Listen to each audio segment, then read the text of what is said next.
अस्सलाम वालेकुम दोस्तों। 24 ਸਲਾਟ ਦਾ पंखा ਜਿਹੜਾ ਕਿ ਮਸ਼ੀਨ ਵਾਈਂਡਿੰਗ ਆ।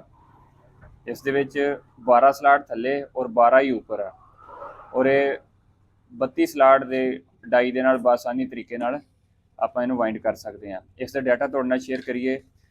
ਇਹ 1 ਇੰਚ ਕੋਰ ਆ, ਤੁਸੀਂ ਪੌਣੀ ਇੰਚ ਤੋਂ ਲੈ ਕੇ 1 ਇੰਚ ਕੋਰ ਤੱਕ ਇਹ ਡਾਟਾ ਇਸਤੇਮਾਲ ਕਰ ਸਕਦੇ ਹੋ। ਇਸ ਦੇ ਵਿੱਚ ਅਸੀਂ ਸਟਾਰਟਿੰਗ ਦੇ ਅੰਦਰ 34 ਨੰਬਰ ਤਾਰ और रनिंग ਦੇ ਵਿੱਚ 33 ਨੰਬਰ ਕਾਪਰ ਇਸਤੇਮਾਲ ਕਰਾਂਗੇ। ਸਟਾਰਟਿੰਗ ਦੇ ਵਿੱਚ 34 ਨੰਬਰ ਨਾਲ 800 ਟਰਨ ਹੈ। ਅਗਰ ਤੁਸੀਂ ਚੈਨ ਦੇ ਵਿੱਚ ਬਣਾਓਗੇ ਤੇ 390 ਟਰਨਾਂ ਕਰ ਸਕਦੇ ਹੋ ਔਰ ਰਨਿੰਗ ਦੇ ਵਿੱਚ ਅਸੀਂ 33 ਨੰਬਰ ਕਾਪਰ ਦੇ ਨਾਲ 680 ਟਰਨਾਂ ਦੇਵਾਂਗੇ।